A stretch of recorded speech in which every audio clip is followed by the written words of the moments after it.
राधे राधे बंधुओं, सुनीति अध्यात्म चैनल में आप सभी का स्वागत है। हिंदू धर्म में देवी गंगा का अपना अलग ही स्थान है। देवी गंगा स्वर्गलोक में पृथ्वी पर मानव कल्याण के लिए ही अवतरित हुई हैं। देवी गंगा ने गंगोत्री से निकलकर गंगा सागर तक का सफ़र तय किया है। इस सफ़र में गंगा नदी के 108 नाम माने गए हैं, जिनका जिक्र पुराणों में भी मिलता है। उनमें से प्रमुख 11 नाम व उनके महत्व के बारे में आज हम जानते हैं। पहला है जाह्नवी।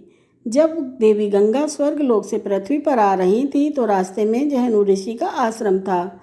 माँ गंगा का वेग तेज था, जिससे यज्ञ का सारा सामान बिखर गया। क्रोधवश जहनु ऋषि ने सारा जल पी लिया और फिर भागीरथ के और देवताओं के प्रार्थना करने पर वह जल वापस छोड़ा और गंगा को अपनी पुत्री मान लिया और गंगा का नाम जाह्नवी रखा गया। नंबर 2 है तिरपथगा। शिवजी ने गंगा को अपनी जटाओं में संभाला था। वहाँ से गंगा त्रिलोक यानी धरती, आकाश और पाताल की तरफ गमन करती हैं, इसलिए इनका नाम त्रिपथगा पड़ा। तीसरा नाम है दुर्गा। देवी गंगा देवलोक से पृथ्वी पर आई हैं, जीवों का कल्याण करती हैं, जीवों के पाप मुक्त करती हैं और पापों का नाश करती हैं, इसलिए इन्हें माँ दुर्गा का स्वरूप माना गया है। गंगा स्तोत्र में दुर्गाय नमः के नाम से इनकी स्तुति की गई है। नंबर 4 मंदाकिनी। माना जाता है कि गंगा आकाश में भी गई हैं, इसलिए इन्हें मंदाकिनी कहा जाता है। एक मत के अनुसार आकाश में फैले पिंडों व तारों के समूह को आकाशगंगा कहा जाता है। त्रिलोक में बहने वाली एकमात्र महान नदी मंदाकिनी है। नंबर 5 भागीरथी। राजा भागीरथ द्वारा गंगा का अवतरण पृथ्वी पर हुआ, इसलिए माँ गंगा का एक नाम भागीरथी भी है। नंबर 6 हुगली। हुगली शहर के पास से गुजरने के कारण कोलकाता से बंगाल की खाड़ी तक गंगा का नाम हुगली है।